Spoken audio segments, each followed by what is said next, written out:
Doctor साहब, sugar control ना होने की क्या वजूहात हैं? अच्छा, बहुत सारे जो पेशेंट ना हमारे पास जब आते हैं तो दो तरह के पेशेंट होते हैं।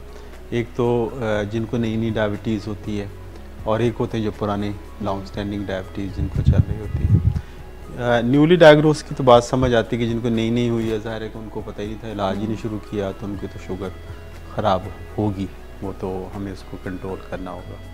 तो अच्छा, तो उस पहले हम सेक्शन में इससे बात करते हैं कि जिनको नई नई शुगर हुई है उनको हम कैसे बताएं कि आपने इसके क्या फ़ायदे हैं शुगर कंट्रोल करने के। दुनिया के अंदर एक ट्रायल हुआ था जिसको इंग्लैंड के अंदर ट्रायल हुआ था, UKPDS के नाम से है। उन्होंने जब ट्रायल किया, उन्होंने वो अफराद लिए डायबिटीज़ के जिन पे ट्रायल किया, उन्होंने दो ग्रुप बनाए, और ये दोनों ग्रुप में जो अफराद थे वो न्यूली डायग्नोज थे, यानी जिनको नई नई शुगर हुई थी। उनको उन्होंने उस पर एक को उन्होंने बड़ा अच्छा कंट्रोल रखा, A1C बड़ा अच्छा कंट्रोल रखा, और दूसरे के अंदर उन्होंने थोड़ा सा लूज़ कंट्रोल रखा, यानी इतना अच्छा कंट्रोल बस नॉर्मल सा 7 से ऊपर A1C रखी, और एक में बड़ी 6.5 और 7 के दरमियान, या बहुत अच्छी टाइट कंट्रोल में रखा और अच्छा ट्रीटमेंट दिया। तो जिस ग्रुप के अंदर उन्होंने अच्छा ट्रीटमेंट दिया, उनके अंदर कॉम्प्लिकेशन की शरह यानी पेचीदगियों की शरह बहुत कम थी। यानी ख़ास तौर पे वो पेचीदगियाँ जो छोटी नालियों के मुतालिक हैं खून की, जैसे आँखों के पर्दे की रेटिनोपैथी, वो कम हुई उन लोगों के अंदर, और उन लोगों के अंदर न्यूरोपैथी पैरों की नर्व्स की वो कम हुई, और तीसरा उनको गुर्दों के अमराज वो कम हुए। लेकिन जो दिल के मामलात में, जो उस हार्ट अटैक के मसले में कोई इतना ख़ास उसमें कोई असरात अच्छे नहीं, ये अच्छे नहीं मतलब कि उसमें को फ़ायदा नज़र नहीं आया। लेकिन उन्होंने कहा कि अगर आप ये उन्होंने इससे नतीजा अखज़ किया कि 1% अपनी A1C नीचे लाते हैं तो कॉम्प्लिकेशन पेचीदगियों की शरह 36%, 34% कम हो जाता है। यानी ये एक उन्होंने इससे नतीजा अखज़ किया। अच्छा, इससे भी जो इंटरेस्टिंग बात हुई कि ये ट्रायल तो ख़त्म हो गया कुछ अरसे बाद, उसके बाद उन्होंने उन्हीं अफराद को फॉलोअप में रखा, और उन्होंने कोई 15-20 साल बाद उसको जाके फिर फॉलोअप किया।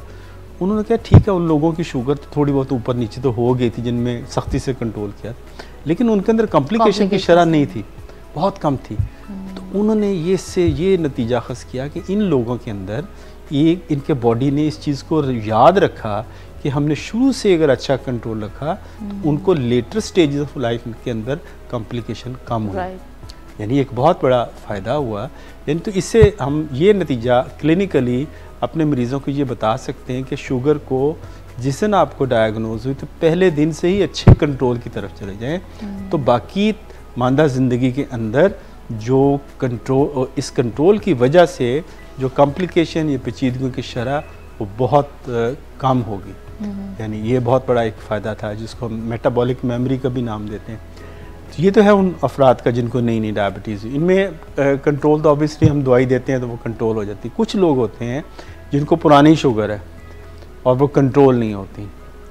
अच्छा, इसमें एक बात हमेशा याद रखिए कि जो डायबिटीज़ है वो एक स्टैटिक डिजीज़ नहीं है, यानी कि एक साकन बीमारी नहीं है, प्रोग्रेसिव है। यानी यानी जो आज डायबिटीज़ का स्टेटस है या लेवल है वो कुछ अरसे बाद वो चला जाता है, उसमें हमें तब्दीली करनी पड़ती है इलाज के अंदर। जैसे कुछ लोग कहते हैं जी मैं तो एक गोली खाता हूँ मेरे कंट्रोल रहती है, मैं 10 साल से ये खाता जा रहा, हालांकि वो एक धोखा दे रहे होते हैं अपने आप को। तो ये ऐसे मुमकिन नहीं है कि वो एक गोली खाते जा रहे हैं, उनका कंट्रोल अच्छा नहीं है, क्योंकि वक्त गुजरने के साथ साथ जो आपके जो बीटा सेल है, जो इंसुलिन बनाने वाले सेल है, उनकी कारकर्दगी मुतासर होती है, तो आहिस्ता आहिस्ता उनके अंदर डिक्लाइन आता है। तो अच्छा मरीज़ वो होता है कि जो अपने डॉक्टर से राब्ते में रहता है और वक्त के साथ साथ उसके अंदर तब्दीली करता जाता है, बजाय ये नहीं कि गोली खा ली और 3 साल बाद वो डॉक्टर के पास चला गया, 4 साल बाद चले गया तो मुझे यही दवाई मैंने मगर खाते चले जाए। तो बहुत सारे ऐसे देखा गया, और मैंने अपनी क्लिनिकल प्रैक्टिस में देखता हूँ कि जो लोग फॉलोअप लूज़ करते हैं ना, यानी जो 4 साल बाद आ रहे हैं या 5 साल बाद आ रहे हैं, उनके अंदर शुगर का लेवल बहुत ख़राब होता है। बनिस्बत उन अफराद के जो रेगुलर अपने विज़िट करते हैं, उनके अंदर शुगर का लेवल बहुत ही अच्छे कंट्रोल के अंदर होता है।